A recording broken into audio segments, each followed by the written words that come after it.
चौथा जो कृषि रोड मैप आएगा वो बिहार के लिए नहीं, देश के लिए रोल मॉडल होगा। हम आंकड़ों के जरिए नहीं, जो बजटरी सपोर्ट के जरिए नहीं, हम नीतियों में व्यापक बदलाव के जरिए कृषि क्षेत्र में हम क्रांतिकारी बदलाव लाएंगे।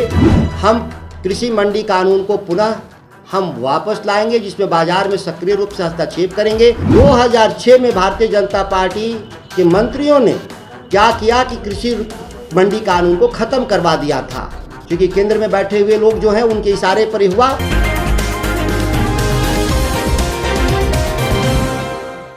चौथा कृषि मैप में क्या कुछ तब्दीली कीजिएगा? चौथा जो कृषि रोड मैप आएगा वो बिहार के लिए नहीं, देश के लिए रोल मॉडल होगा। बीज से लेके बाजार तक की पूरी प्रक्रिया। 3 जो कृषि रोड मैप थे उसमें बाजार कहीं नहीं था। जब बाजार नहीं होगा तो किसानों के उत्पाद सही दाम पे नहीं बिकेंगे, उसका सही मूल्यांकन नहीं हो पाएगा। इसलिए पूरी बाजार की भी व्यवस्था चौथे रोड मैप में रहेगा, ये नया चीज आएगा।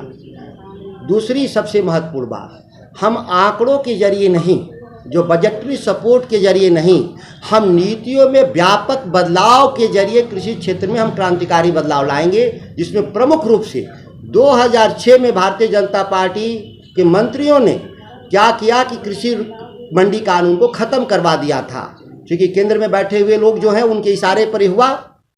और देखेंगे आप कि 2021 में आते आते केंद्र सरकार ने भी कृषि मंडी को खत्म करने का काम किया था। हम कृषि मंडी कानून को पुनः हम वापस लाएंगे, जिसमें बाजार में सक्रिय रूप से हस्तक्षेप करेंगे। हम कृषि मंडी कानून को पुनः हम वापस लाएंगे, जिसमें बाजार में सक्रिय रूप से हस्तक्षेप करेंगे। डिस्ट्रेस सेल नहीं होने देंगे किसानों के साथ जो नाइंसाफ़ी है। इसके अलावा हम लगातार, क्योंकि कृषि रोड में नोडल डिपार्टमेंट है मेरा, जिसमें हम 12 डिपार्टमेंट हम हमारे सहयोगी हैं, उनके भी लक्ष्यों को हम ठीक से दुरुस्त करेंगे कि तभी कृषि क्षेत्र में बिहार में विकास बढ़ेगा जब समेकित रूप से 12 जो डिपार्टमेंट है वो सहयोग करेंगे, तभी कृषि वास्तविक रूप से बदलेगा। अन्यथा आप देख लीजिए 2011-12 में खाद्यान्न का उत्पादन 1,77,00,000 टन था, और जब हम 21-22 में आते हैं तो बिहार में खाद्यान्न का उत्पादन 1,76,00,000 टन रह गया, 1 लाख टन घटा है।